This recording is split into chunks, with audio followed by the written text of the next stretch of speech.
She'd always hated the smell of lavender, but she loved the color purple, and it made it bearable to live surrounded by that awful scent every hour of every day. Well, almost every hour.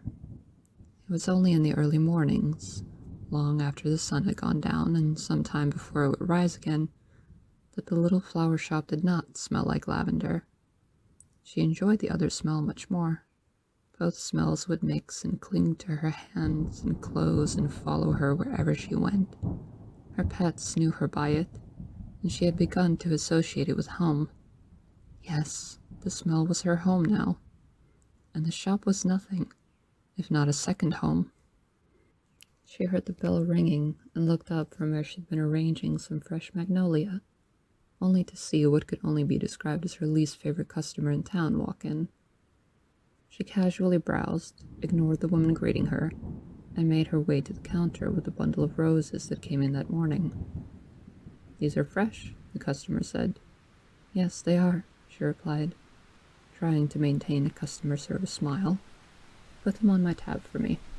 "Of course," she said, and got out the book that she kept especially for this lady and her endless tab. The bell rang again as the customer opened and closed the door behind her. She sighed. Her assistant just shook his head.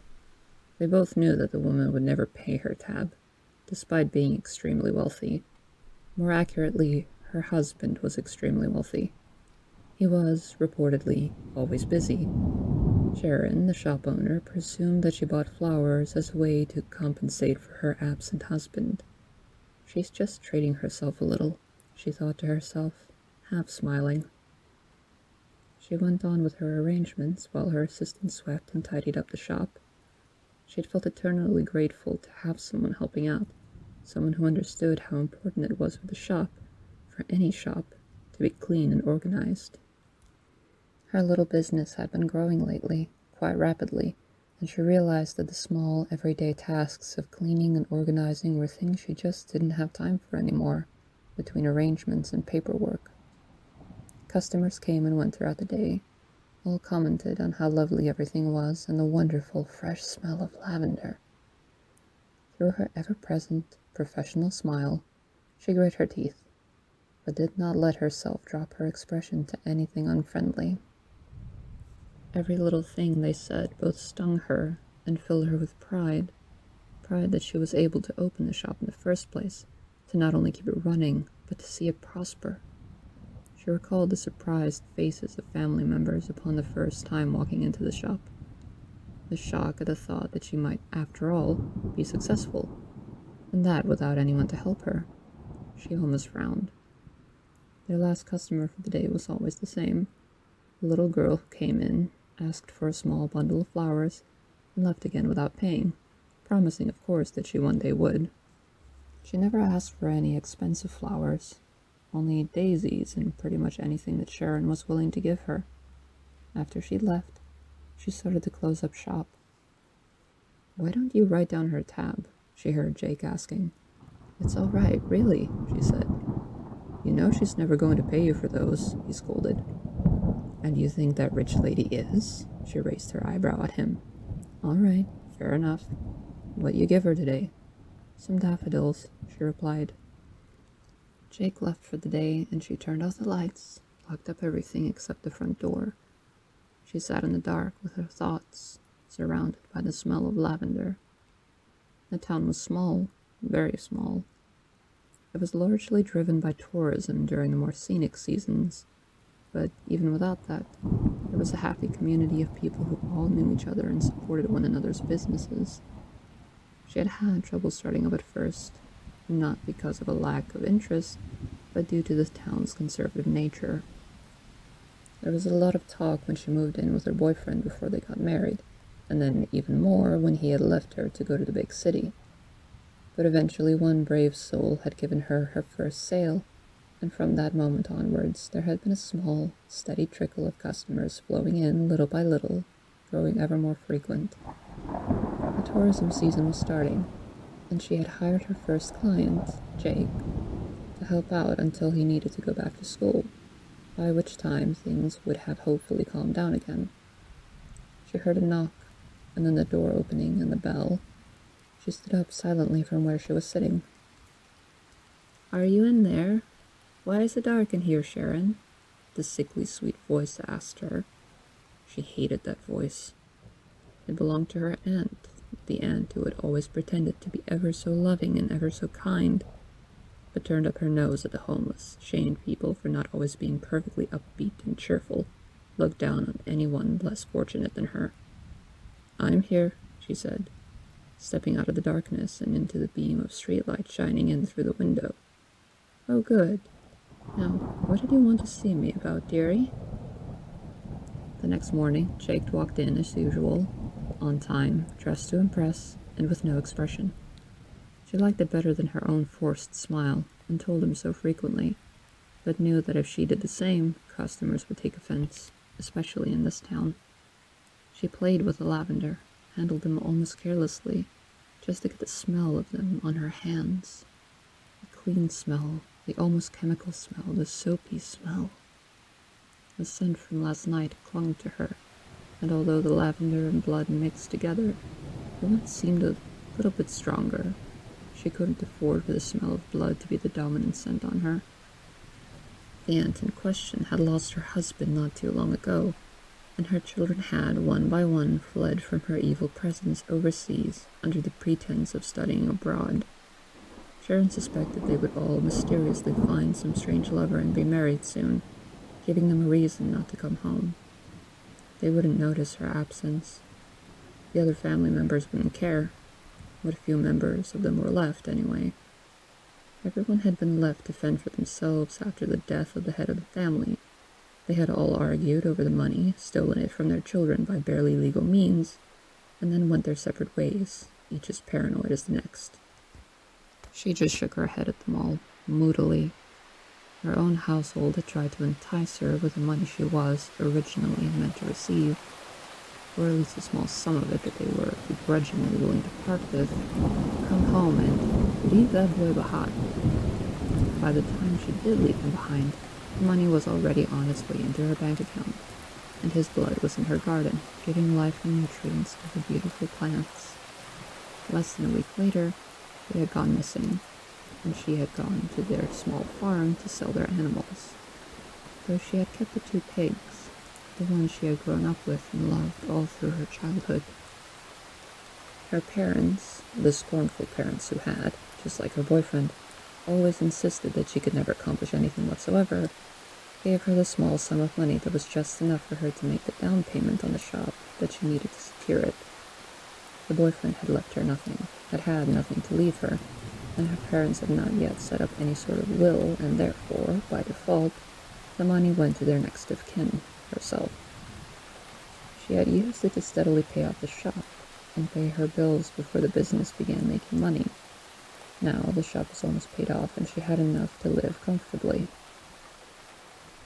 She had felt extremely privileged to have gotten out of the situation she was in. First, she had ran away from home with the boy from the small town she had met when on vacation with her parents, and left them and their abuse behind.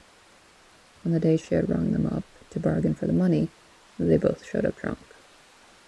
And then she moved out of the house she shared with him.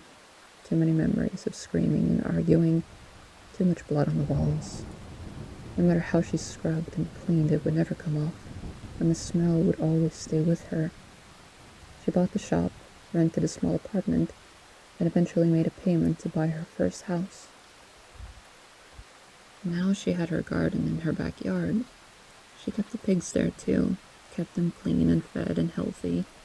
Pigs would eat anything, literally anything, but she saved them good meat, every time.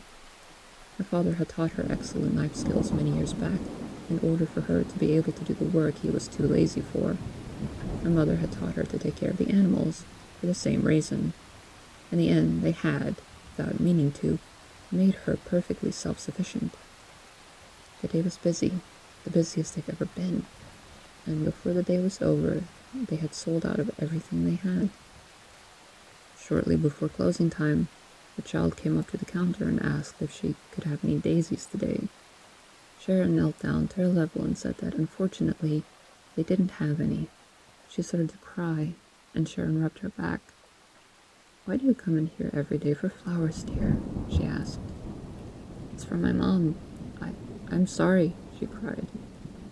Sharon and Jake learned that the child had been selling flowers individually to random people on the street in order to get money for her mother for medicine. I promise I'll pay you back when I can, she ended, still sobbing. Sweetheart, don't worry about it. Just then, she heard the bell ring again. The wealthy woman walked in and demanded roses, as always, and was appalled at there not being any to speak of. We'll be getting in fresh ones in the morning, miss, Jake assured her. I don't care. You ought to have set some aside for me. You know I'm here every day, she insisted, starting to scream. Sharon walked over from where she was busy and put her hand on Jake's shoulder. Ma'am, I'm very sorry, but tomorrow we can— No, she yelled. Sharon had attempted to keep her attention off Jake and redirect it to herself, but she was now back to attacking him. When do you need the flowers? Sharon asked, interrupting the screaming fest that was starting to attract attention from passers-by. Well, tonight. I'll be having a farewell party for some of my friends, and I needed flowers today. I have flowers that I can lend you. If you'll bring them back to me after the dinner party, I can still give them to the other customer who has ordered the arrangements, she told the angry woman. Well, I suppose that could work, she said, still clearly upset. They'll be perfect. Now, we don't normally do this sort of thing. We like to give each customer their own set of fresh flowers, but I believe that you'll take good care of them. Of course, this will be free of charge, ma'am. I'm very sorry for the inconvenience.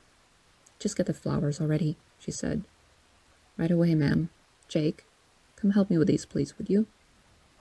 In the car, on her way to pick up the flowers, Ellie was almost in tears again. I'm so sorry, Jake. I wish you wouldn't have talked to you like that. It's not your fault, he said, his voice shaking, clearly angry. She picked up some fresh flowers from her own garden, did a quick arrangement, and had Jake hold the vases steady in the car. There is no customer you're giving this to, is there? He said, in the back seat.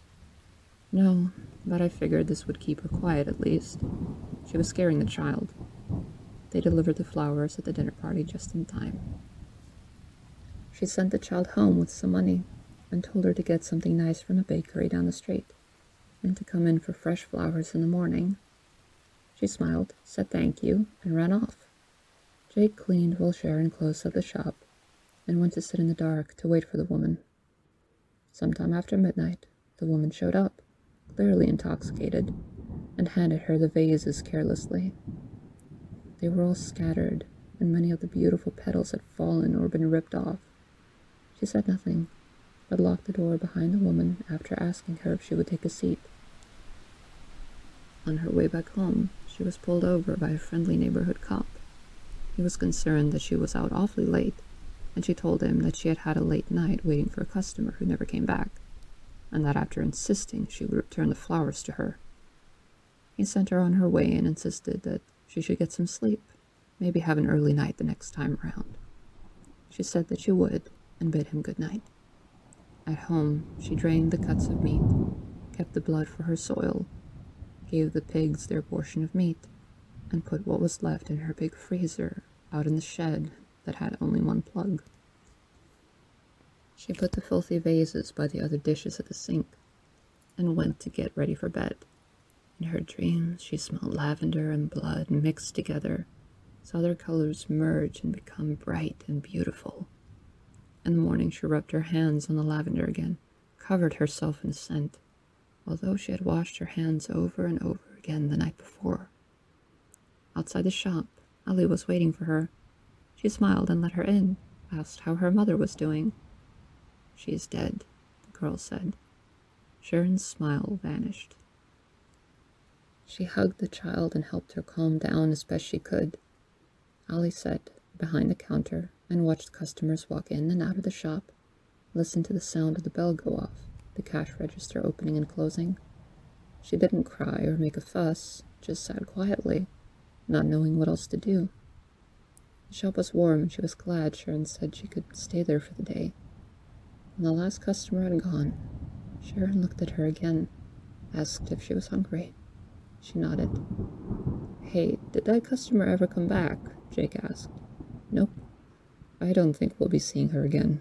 Those flowers were worth a fortune. Still can't believe that woman, honestly, he said, shaking his head. You two take care. I'm going home now. Bye, Ellie, he said, waving and smiling.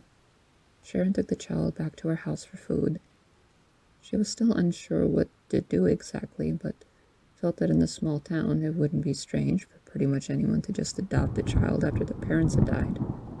Everyone here looked out for each other in that way. After dinner, the girl insisted on helping Sharon with the dishes. She stared at the big vases that were drying from that morning. Did the lady bring them back? She asked. Yes, Sharon said while giving her a plate to dry. But I thought she didn't come back at all. You're a smart girl, Ellie, Sharon said. She knelt down to her level again. You know, sometimes bad things happen to good people, like you and your mother. She looked down, and Sharon took hold of her chin and looked her in the eye again. But sometimes bad things happen to bad people. The child was confused and felt a little bit scared. Did you make her go away? She asked, unsure. I did, but you have to promise not to tell anyone, no matter what. Pinky promise, she said, holding out her small finger. Sharon got up again, smoothed the child's messy hair.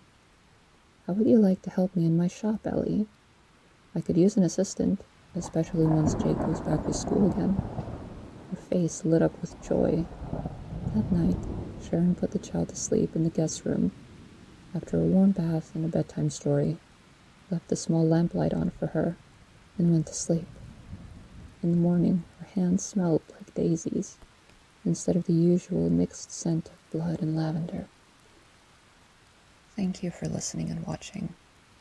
All links and references are in the description below.